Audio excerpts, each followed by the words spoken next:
Hey guys, just making a quick video here. This video is just going to kind of review um, some different vocab, some different terms that we've talked about in class over the last few days, and we're also going to talk about the different parts of each element on the periodic table. Okay, we want to know what those numbers represent, what those letters mean, things like that. We're going to cover that in this video, and then I'm going to have you watch part two because you will have to learn how to make what's called a Bohr model. Okay, and it's basically just how to draw a sketch of an atom, different types of atoms or elements. Okay, so two videos to watch today. Okay, we'll get started. Okay, so first word that we're going to need to know, first term, is the word matter. And if you are a online student, I want you to go ahead on a separate sheet of paper. I want you to jot everything I jot down. Okay, copy everything I write on the board because I want you all to have a place where all this information is kept. I don't want you to forget it. Let's get it all on paper, okay? And then those of you in person who are watching this right now, because we have a sub, I want you to just follow along with the guided notes that you have in front of you and follow along the best you can, all right? And pause the video if you need to.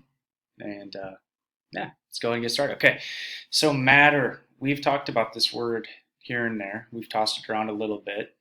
In the past, we've just used the word stuff, right, to define matter, but we're going to be a little more scientific here, okay? So matter, go ahead and follow along with me here.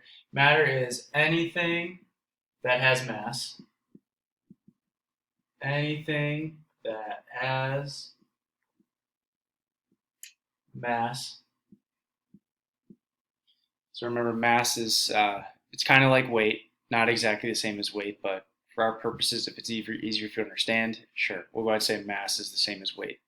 Um, And just also remember that when we're finding mass, we use grams and kilograms. Those are our 2 units for mass. We were doing that quite a bit last week when we were talking about density, right? You were taking different items, different objects, putting them on the scale, and finding out how many grams they were, okay? So we were finding the mass of certain objects. So anything that has mass and volume.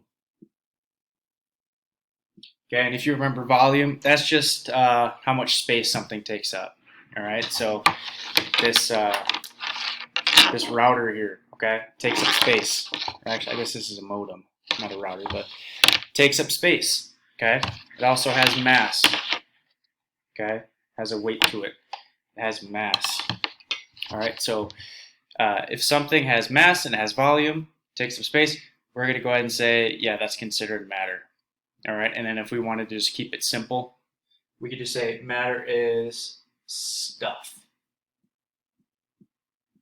All right, this table right here that I'm banging on, okay, it's matter. This hat that I'm wearing, it's matter. The air that I'm breathing, although you can't see it, it is matter. Okay, you get down to a really close level, you'll see that the atoms actually do take up space. The ones in the air, okay, that we breathe in, they do take up space and they do actually have mass.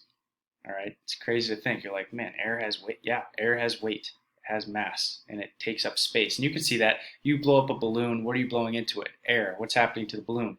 It's expanding. That's because air is taking up space inside that balloon. All right. Okay, and then next word we want to define is atoms. Atoms. Okay, atom basically just means uncuttable. All right, so they used to think, for example, if I took this tissue paper right here, right? If I were to cut this tissue paper in half over and over and over and over again, you would think that there would be a point where it gets so small that I can't break it up any further. Okay, that it's as small as it could possibly be. And that's where the word atom comes from, because atoms are so stinking small that you would think, well, you can't break them up even more, but you can. Okay, there's different things that make up atoms called subatomic particles, which we'll talk about in a little bit. All right, but um, just know atoms are super stinking small, and atoms are the particles that make up all matter. Okay, the particles that make up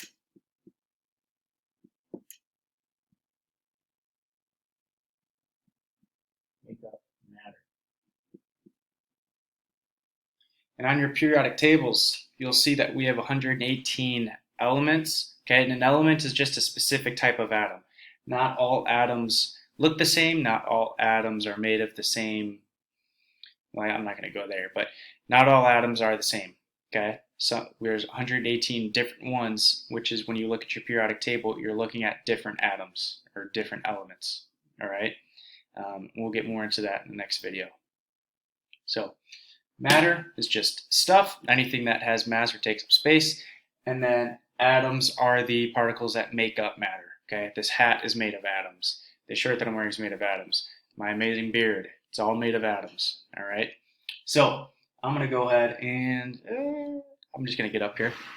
Okay, next thing, I want you to go ahead and get out your periodic tables for this. And if you're an online student, you should have either it printed out or a picture saved on your computer. If that's the case, you don't have to get it out. If you don't have a printed version, just follow along because I have a picture right here of what it would, what your periodic table might look like for one of the atoms or one of the elements. Okay, so right here, I have, tells right here, oxygen.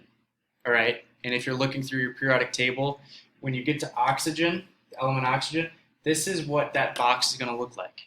All right, so you have two different numbers, then you have a letter, and then you have the word oxygen. So we want to go ahead and figure out what each of those things mean, because when we get to the next video, you're going to have to be able to read the periodic table and use that periodic table to help you draw a model of what each atom looks like, or what each element looks like. All right, so let's take a look real quick at this, and if you're online again, go ahead, draw a sketch of this, follow along. So we're going to explain what each thing means. Okay, so right up here at the top, you'll notice that we have a whole number.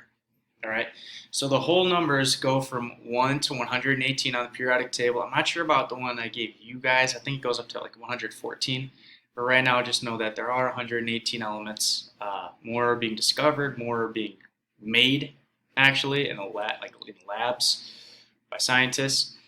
But I think your guys are at 114. That's okay. All right, so the number at the top of your guys' periodic table, and again, I'm going to emphasize the fact that it's a whole number. This is what we call the atomic number. Atomic number. All right, and this is actually very important, so I want you to make sure you get this labeled, all right, and diagrammed on a separate sheet of paper or on your periodic table. So it'll be easier for you to identify the different parts when you have your periodic table out. All right, that's called the atomic number. In the next video, we'll talk more about what that is. Okay, for now, I just want you to get the parts listed. Okay, right beneath it, you're either going to have a letter or you're going to have an abbreviation. All right, so in this case for oxygen, we just have an O. You know, the O comes from the first letter of oxygen, which is O. That one's easy. And we're going to go ahead and call that the atomic symbol. The atomic symbol, okay? So every element on the periodic table is going to have an atomic symbol. Sometimes it makes sense, right? So oxygen is starts with an O, so the atomic symbol is O. Makes sense, but then you get to like sodium, and the atomic symbol for sodium is Na. You're like, why Na? And it'll look something like this. Sodium, and I think it's number 11. Okay, looks something like this. Well, the reason we use Na is because the periodic table is written in Latin.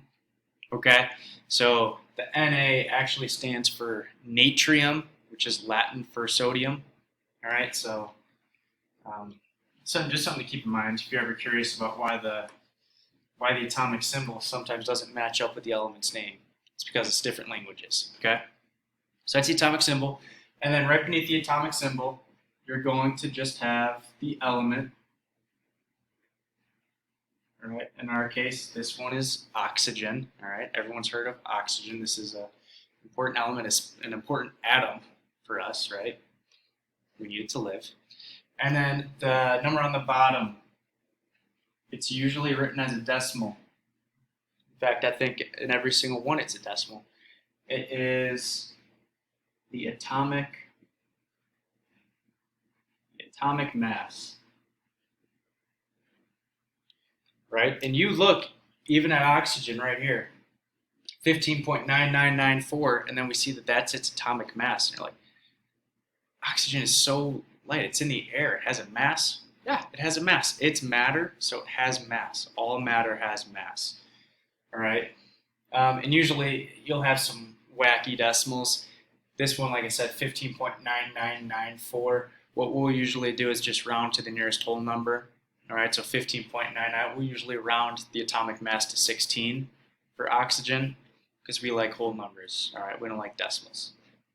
All right, so make sure you have all of this in your notes, all of this information. It's going to be important moving forward. Okay, now I need you to go ahead, watch the next video. We're going to talk about what's called Bohr models. You're going to draw models of different elements, different atoms. All right, thanks guys.